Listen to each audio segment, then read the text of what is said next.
Episode की शुरुआत में बताया जाता है कि जब से इस डीमन कॉन्टिनेंट में डीमंस आए हैं ना, तो डीमंस गॉड्स की तादाद यहाँ पर 72 हो गई थी।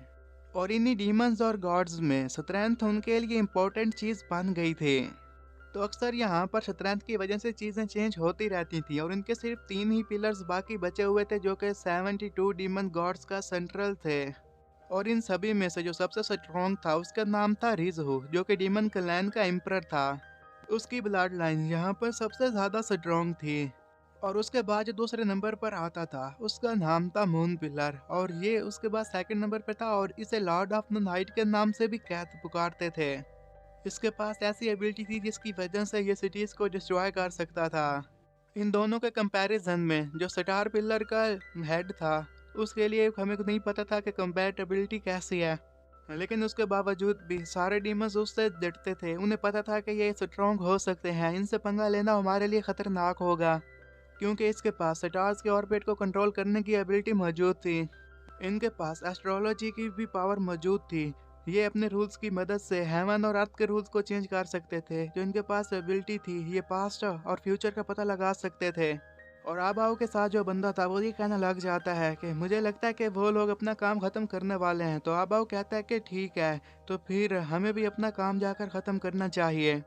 अब इन लोगों के सामने जो चीज अपेयर हुई थी, तो सीढ़ियों की मदद से उस चीज को देखने के लिए आगे बढ़ ही रहे थे कि देखते हैं कि उन्हीं के सामने इन्हीं के लोग बैठे हुए थे। तो लड़की कहती है कि योर हाईनेस, आप आगे मत बढ़िएगा। उन्हें पता चल गया था ये एक ट्रैप है, लेकिन इससे पहले कि वो वहां से निकल पाते कि उनके ऊपर अटैक शुरू हो जाते हैं। और ये देखते साथ ही वो शील्ड बना लेते हैं ताकि अटैक से खुद को बचाया जा सके। शायर भी इसमें शामिल थी, वो भी बार बार अटैक किए जा रही थी। लिंजी भी शामिल था और उसकी दोस्त भी शामिल थी, लेकिन इस अटैक का उनका कोई असर नहीं हो रहा था। उनकी शील्ड काफी मजबूत थी। और उन सारे दोस्तों के पास जो जो भी तकनीक थी, वो उस तकनीक का इस्तेमाल आब हवा पर करते रहते हैं। आब हवा को अभी तक कोई भी नुकसान नहीं हुआ था कि इतनी देर में वहां पर हाउ चैन भी आ गया था। हाउ चैन के आते साथ ही काफी सारे स्पिरिट्स भी आए थे और वो आगे बढ़कर आब हवा पर अटैक तो करते हैं, लेकिन आब हवा उन सभी को मारता रहता है। हाउ चैन इसी बात का फायदा उठाते हुए आगे बढ़ता है और आब हवा पर अटैक कर देता है, लेकिन अब हवा उसके अटैक से बच गया था। उन दोनों भी अब इसी तरह फाइट जारी रहती है कि एक बार फिर से हाउ चैन उस पर अटैक करने के लिए आगे बढ़ता है। तो अपने हैंड की मदद से उसने उसकी स्वॉर्ड को रोक लिया था और कहता है कि तुम्हें लगता है कि इस एबिलिटी से तुम मुझे हरा सकते हो। और इतना कहते साथ ही एक जोरदार पंच दे मारता है, जिसकी वजह से हाउ चैन पीछे हट गया था। हाउ चैन पीछे हटते साथ ही कहने लग जाता है कि मैं जानता हूँ कि अपनी एबिलिटी से मैं तुझे नहीं हरा सकता, लेकिन फिर भी तुमने मेरा काम आसान कर दिया, क्योंकि उसने एक फार्मेशन बना ली थी। और उसके दोस्त लोग भी आए हुए थे, वो भी अपनी पावर का यूज करते हैं ताकि इस फार्मेशन को और भी ज्यादा स्ट्रेंथ दी जा सके। और इस फार्मेशन की वजह से इन्होंने पावर ऑफ लॉ को अबेंडन करना था और उन दोनों को कैद करने में कामयाब भी हो गए थे। और कैद होने की वजह से उन्हें टॉर्चर किया जा रहा था। अब हाउ कहता है कि मैं तुम्हें मार दूंगा। तो चैन हाउ कहता है कि तुम्हें मारने की जरूरत ही नहीं पड़ेगी, क्योंकि जल्द ही तुम वीक होने वाले हो। और आबाओ के साथ जो बंदा मौजूद था, वो भी सबसे काफी ज्यादा परेशान था और कहता है कि पावर ऑफ लॉ का यूज करने के लिए तो फोर्थ पिलर का होना जरूरी है।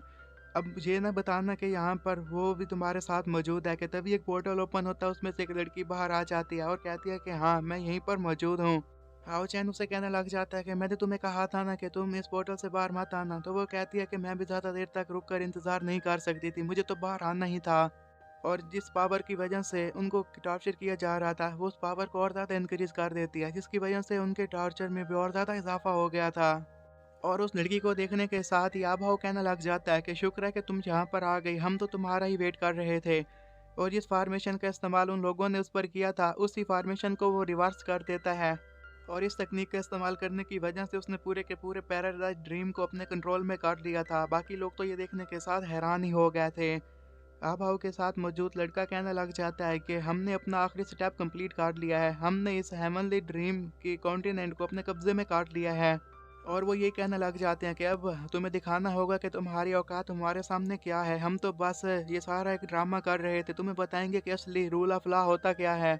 और इसी रिवर्स तकनीक की वजह से उसके साथियों की पावर को ऑब्जर्व भी करते हैं, उन्हें और ज़्यादा वीक कर देते हैं और फिर साइड पर फेंक देते हैं। और वो जो लड़की वहां पर आई थी, ये कहने लग जाती है कि मुझे तो यकीन नहीं आ रहा कि इन्होंने रिवर्स पावर का यूज कर लिया, लेकिन ऐसा कैसे मुमकिन हो सकता है। तो वो लोग यही बताने लग जाते हैं कि जब हम यहाँ पर आए थे उसी वक्त ही हमने रिवर्सल फॉर्मेशन का शुरू कर दिया था। तो वो लड़की यही कहना लग जाती है कि ऐसा कैसे मुमकिन हो सकता है कि तुम यहाँ पर आने से पहले एक फॉर्मेशन बनाओ और उसके बारे में मुझे पता ना हो। चैन हाओ भी ये कहने लग जाता है कि लगता है कि तुम लोग यहाँ पर फोर्ट टेम्पल को तबाह करने के लिए आए हो, इसलिए यहाँ से आने से पहले तुम लोगों ने फॉर्मेशन को रिवर्स कर दिया था। हाओ चैन को उनका प्लान समझ में आ गया था और वो ये कहने लग जाते हैं कि तुम ये सारा नाटक इसलिए कर रही थी ताकि यहाँ पर गॉड हेड आ जाए। तो अब वो कहने लग जाता है कि हाँ तुम बिल्कुल सही कह रहे हो, हमें नहीं पता था कि गॉड हेड को यहाँ पर कैसे बुलाना है और हमें कितना वक्त लग जाता, लेकिन इन सब की वजह से देखो हमने इसे बहुत जल्दी बुला लिया। गॉड हेड को ये बात सुनने के साथ गुस्सा आ गया था। वो अपनी पावर का यूज करते हुए जिन रिवर्सल फॉर्मेशन में जकड़ी हुई थी उसे छुड़ाने में कामयाब हो जाती है और कहती है कि तुम लोगों ने मुझे अंडर एस्टिमेट ही कर लिया, और इसी के साथ ही अपनी पावर को और ज़्यादा इंक्रीज कर देती है।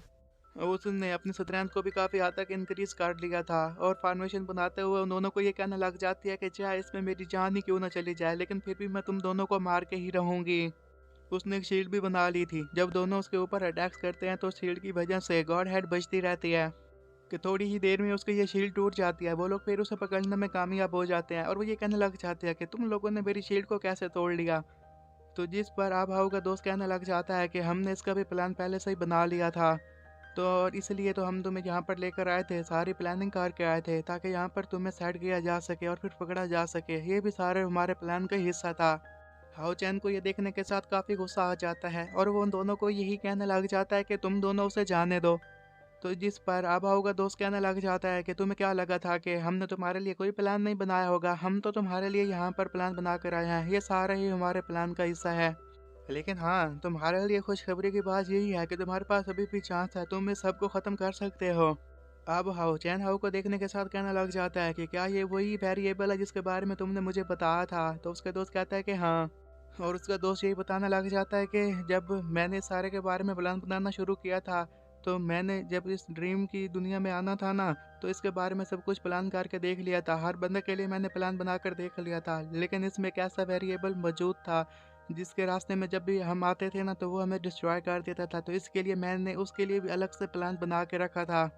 मैंने उसके लिए प्लान को तैयार करने के लिए पूरे 126 बार कोशिश की थी, तब जाकर मेरे लिए वो प्लान बना जिसकी वजह से हम उस वेरिएबल को रोकने में कामयाब हो गए।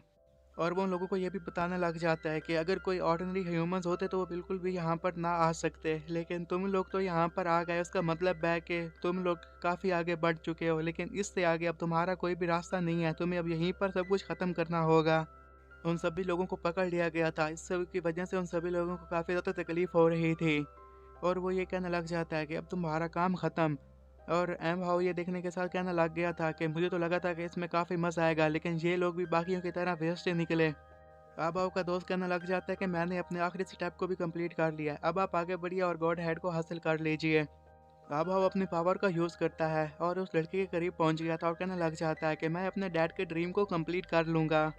और फिर यहाँ से हमारा सीन शिफ्ट होता है जहाँ पर देखते हैं कि एक बंदा अच्छे से काम कर रहा था कि तभी आब हवा अपेयर हो जाता है और कहता है कि सब कुछ कैसे जा रहा है। तो वो ये कहता है कि हम डिविनिटी को हासिल करने के काफ़ी करीब पहुँच चुके हैं। और दूसरी तरफ आब हाउ ने जैसे गॉड हेड को पकड़ा था और उसकी पावर को यूज़ करने की कोशिश करता है कि देखता है कि उसमें काफ़ी चेंजेस आना शुरू हो गई हैं, एक फॉर्मेशन भी बन जाती है। और गॉड हेड जिसे समझ रहा था असल में वो हाओ चैन था। हाओ चैन ने ला से भी अबव पावर का इस्तेमाल करके खुद को चेंज कर लिया था और इसे उसके बारे में पता भी न चला था।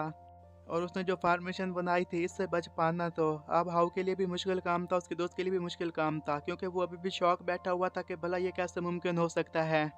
और इसके बाद उन दोनों को स्पिरिट्स की दुनिया में कैद कर लिया जाता है जहाँ पर स्पिरिट्स बार बार उनके ऊपर अटैक करते रहते हैं और ये भी उनके लिए टॉर्चर ही था। आबाऊ का दोस्त यही कहने लग जाता है कि मुझे तो बिल्कुल उसकी इंटेंशन के बारे में पता ही नहीं चला, ये लड़का तो सच में जीनियस है, देखो उसने हमें भी धोखा दे दिया, मेरी सारी प्लानिंग को फेल कर दिया। अब उन दोनों को फॉर्मेशन में कैद करने के बाद ही हाओ चैन जैसे बाहर आता है तो ये देखने के साथ सीमा काफ़ी खुश हो जाता है और कहने लग जाता है कि हमें तो यकीन नहीं आ रहा कि हमने डीमन गॉड को हरा दिया। और वो लोग अपने लीडर पर काफ़ी फख्र कर रहे थे, इस सब से वो लोग काफ़ी खुश हो गए थे। जबकि दूसरी तरफ आब हवा और उसके दोस्त पर स्पिरिट्स बार बार अटैक करते रहते हैं जिसकी वजह से उन्हें इंजरीज भी हो रही थी और इससे काफ़ी ज़्यादा तकलीफ भी हो रही थी। फिर एक स्पिरिट आगे बढ़ता है और उसे पकड़ लेता है और ये सब कुछ देखने के साथ आब हवा का दोस्त कहने लग गया था कि योर हाइनेस प्लीज़ मुझे इसके लिए माफ़ कर दीजिएगा, मैंने नहीं सोचा था कि ऐसा होगा, मैंने पूरा प्लान बनाया था लेकिन मैं फेल हो गया, आप मुझे माफ़ कर दीजिएगा। तो अब हम अपने दोस्त यूनदी को कहने लग जाता है कि ये तुम्हारा प्लान था जो कि यहाँ पर ख़त्म हो गया, मेरा प्लान तो अभी अभी शुरू होना है, और यहीं पर ये एपिसोड ख़त्म हो जाता है।